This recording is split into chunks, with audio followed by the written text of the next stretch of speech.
प्रिय दर्शकों नमस्कार, मैं पंडित जी.एस. कौशिक आपका स्वागत करता हूं आपके अपने YouTube चैनल जी.एस. गृहीत कौशिक में। सबसे पहले आप सभी को मेरी तरफ से श्री कृष्ण जन्माष्टमी की ढेर सारी शुभकामनाएं। श्री कृष्ण भगवान से प्रार्थना करता हूं उनका आशीर्वाद सदैव आप पर बना रहे। आज मैं आपको बताने वाला हूं साल 2023 में श्री कृष्ण जन्माष्टमी का व्रत कब रखा जाएगा, रोहिणी नक्षत्र कब शुरू होगा और कब इसका समापन होगा, अष्टमी तिथि कब शुरू होगी और कब इसका समापन होगा। इसके बारे में शास्त्र सम्मत संपूर्ण सटीक जानकारी आपको देने वाला हूं। आज से लगभग 5250 वर्ष पूर्व भादव मास के कृष्ण पक्ष की अष्टमी को, जिस समय चंद्रमा अपनी उच्च राशि यानी वृष राशि में गोचर कर रहे थे, सूर्यदेव अपनी शव राशि में गोचर कर रहे थे, रोहिणी नक्षत्र चला हुआ था और बुधवार का दिन था। ऐसे शुभ संयोग में श्री कृष्ण भगवान का जन्म हुआ था। हम हर साल इसी दिन को श्री कृष्ण जन्माष्टमी के रूप में मनाते हैं। पिछली बार की तरह अब की बार भी श्री कृष्ण जन्माष्टमी का व्रत 2 दिन रखा जाएगा, 6 सितंबर को और 7 सितंबर को। अब ये व्रत 6 सितंबर को कौन रखेगा और 7 सितंबर को कौन रखेगा, इसके बारे में आपको बता देता हूं। जो लोग समार्त वर्ग के हैं, जो लोग समार्त वर्ग में आते हैं, वो लोग इस व्रत को 6 सितंबर को रखेंगे और जो लोग वैष्णव वर्ग में आते हैं वो लोग इस व्रत को 7 सितंबर के दिन रखेंगे। अब ये समार्त और वैष्णव क्या होता है यदि आप नहीं जानते हैं तो आपको बता देता हूं। जो लोग गृहस्थी होते हैं, गृहस्थ आश्रम से जुड़े होते हैं, वो लोग आते हैं समार्त वर्ग में। तो जितने भी गृहस्थी लोग हैं उन्हें ये व्रत 6 सितंबर को रखना चाहिए। वैष्णव वर्ग, जो लोग साधु संत सन्यासी होते हैं, वो आते हैं वैष्णव वर्ग में। तो जो लोग साधु संत सन्यासी हैं उन्हें ये व्रत 7 सितंबर को रखना चाहिए। प्रिय दर्शकों, अब जो सबसे शुभ संयोग बन रहा है वो मैं आपको बता देता हूं। सबसे शुभ संयोग 6 दिसंबर को बन रहा है या फिर 7 दिसंबर को बन रहा है। देखिए, जिस समय श्री कृष्ण भगवान का जन्म हुआ था उस समय पर जो योग बन रहा था वो लगभग पूरा योग बन रहा है 6 दिसंबर की अर्धरात्रि के समय।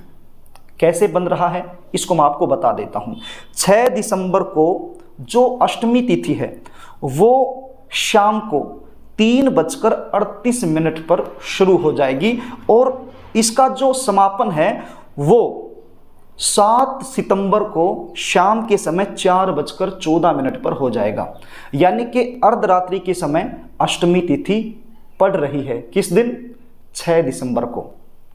क्योंकि 7 दिसंबर को तो जो अर्धरात्रि का समय होगा उस समय नवमी तिथि आ जाएगी, लेकिन अर्धरात्रि में अष्टमी तिथि का होना जरूरी है। क्योंकि श्री कृष्ण भगवान का जब जन्म हुआ था उस समय जो अर्धरात्रि का समय था उस समय अष्टमी तिथि चली हुई थी। तो ये 6 दिसंबर को ही अष्टमी तिथि आ रही है अर्धरात्रि में। अब बात आती है रोहिणी नक्षत्र की। रोहिणी जो नक्षत्र जो है वो 6 दिसंबर को सुबह 9:19 पर शुरू हो जाएगा और इसका जो समापन है वो 7 दिसंबर को 10:24 पर हो जाएगा। यानी कि जो 6 दिसंबर की अर्धरात्रि होगी उस समय रोहिणी नक्षत्र रहेगा, लेकिन 7 दिसंबर को रोहिणी नक्षत्र भी नहीं रहता है।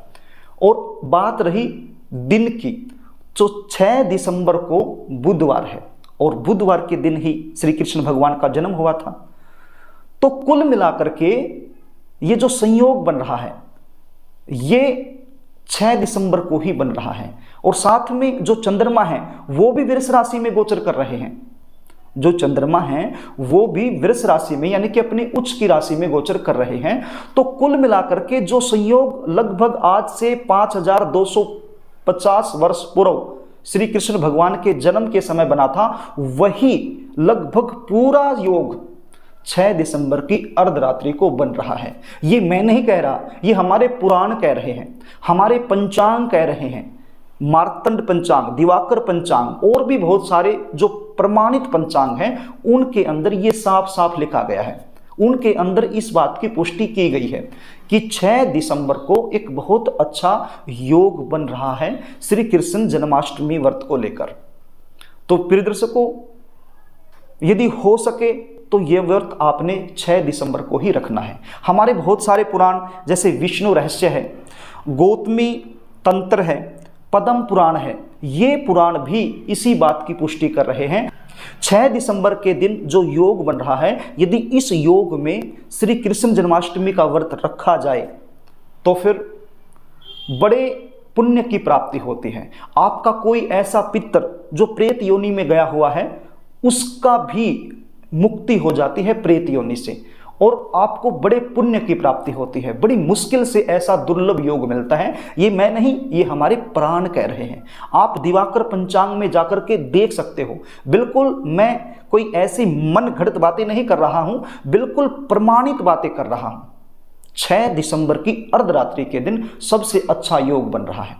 प्रिय दर्शकों, जिस दिन भी आप ये व्रत रखें उस दिन श्री कृष्ण भगवान के मंत्रों का जाप करें। नमो भगवते वासुदेवाय, इस मंत्र का जाप आप कर सकते हैं, और श्री कृष्ण भगवान के भजनों का गुणगान आप दिन भर कर सकते हैं। अर्धरात्रि में आप चंद्रमा को अर्घ दे सकते हैं, और सुबह के समय अगले दिन आपने इस व्रत का पालन करना है। यदि आप व्रत नहीं भी रखते हैं तो तामसिक भोजन से बचकर रहना है। मांस, मदिरा, प्याज, लहसुन इत्यादि चीज़ों से आपने दूरी बना के रखनी है, और सात्विक भोजन ही ग्रहण करना है यदि आप व्रत नहीं कर सकते हो तो प्रिय दर्शकों, ये थी एक छोटी सी जानकारी श्री कृष्ण जन्माष्टमी व्रत के ऊपर मैंने आपको दी।